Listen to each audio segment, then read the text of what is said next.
गधों के एक छोटे गांव में चिंटू नाम का एक प्यारा सा गधा रहता था। वह हमेशा बड़े सपने देखता था, खासकर गधों के स्वर्ग के बारे में, जहां गधों को कड़ी मेहनत नहीं करनी पड़ती और वे आराम से रहते हैं। एक दिन चिंटू की मुलाकात एक बूढ़े और समझदार गधे से हुई।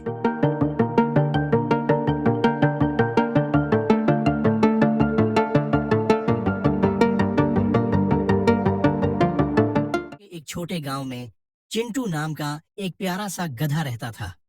वह हमेशा बड़े सपने देखता था, खासकर गधों के स्वर्ग के बारे में, जहां गधों को कड़ी मेहनत नहीं करनी पड़ती और वे आराम से रहते हैं। एक दिन चिंटू की मुलाकात एक बूढ़े और समझदार गधे से हुई। उस गधे ने चिंटू को बताया कि गधों का स्वर्ग सच में मौजूद है, लेकिन वहां जाने के लिए उसे एक खास रास्ते से गुजरना पड़ेगा। बूढ़े गधे की बातों से प्रेरित होकर चिंटू ने अपनी यात्रा शुरू की। रास्ता कठिन और लंबा था, लेकिन चिंटू ने हिम्मत नहीं हारी।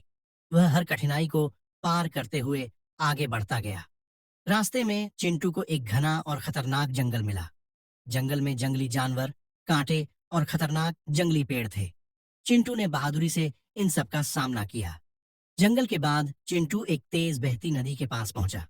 उसे नदी पार करनी थी, लेकिन उसके पास कोई नाव नहीं थी।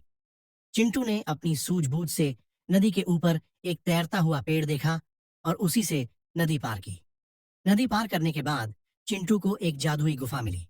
उस गुफा के अंदर वह रहस्यमय प्रकाश और सुंदर आवाजें सुन सकता था। गुफा के अंदर स्वर्ग का रास्ता था। गुफा पार करते ही चिंटू ने खुद को गधों के स्वर्ग में पाया। वहां हर तरफ हरियाली थी, मीठे फल थे और गधे मस्ती में बिना काम के खेल रहे थे। यह वह स्वर्ग था जिसके बारे में चिंटू ने हमेशा सपना देखा था। स्वर्ग में कुछ समय बिताने के बाद चिंटू ने महसूस किया कि असली खुशी वहां थी जहां उसके दोस्त और परिवार थे।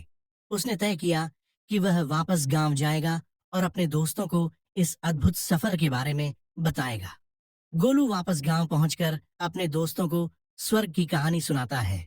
उसके दोस्त उसकी बहादुरी और साहस की तारीफ करते हैं और सब मिलकर जश्न मनाते हैं।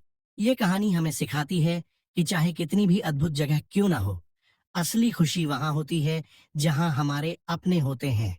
सपने देखना और उन्हें पूरा करना जरूरी है, लेकिन घर की अहमियत सबसे बड़ी होती है।